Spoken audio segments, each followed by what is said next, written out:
Hi అండి అందరికి. అందరు ఎలా ఉన్నారు? సో ఇదొచ్చి మేము ఇక్కడ స్వీట్ చేస్తున్నామండి. పాకం పప్పు అంటాము. సో కొంతమంది పల్లి పట్టి కూడా అంటారు.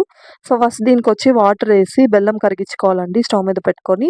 సో మధ్య మధ్యలో మనం కన్సిస్టెన్సీ సరిపోయిందా లేదా అని వాటర్లోకి వేసి చెక్ చేసుకోవాలి. సో ఇక్కడొచ్చి శనగింజలు వేయించుకునేసి పప్పులు బొరుగుల్లోకి కలిపేసుకున్నామండి.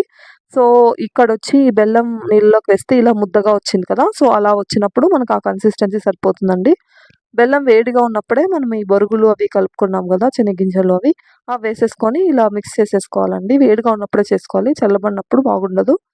సో, మనం చక్కెరతో చేసుకున్న స్వీట్స్‌తో పోలిస్తే బెల్లంతో చేసుకున్న స్వీట్స్ కొంచెం హెల్తీ అండి. పైగా మనం దీంట్లోకి గ్రౌండ్ నట్స్, శనగపప్పులు, బొరుగులు అంతా వేస్తున్నాం గదా! సో, ఇలా కలిపేసుకున్న తర్వాత అంతా మిక్స్ అయ్యేలాగా మనము వేడిగా ఉన్నప్పుడే ఉండలు చుట్టేసుకోవాలండి. సో, అందరూ వీడియో చూసి సబ్స్క్రైబ్ చేసుకోండి. సో, ఇదండి ఇలా వంటలు చేసేసుకున్నాము. Thank you for watching.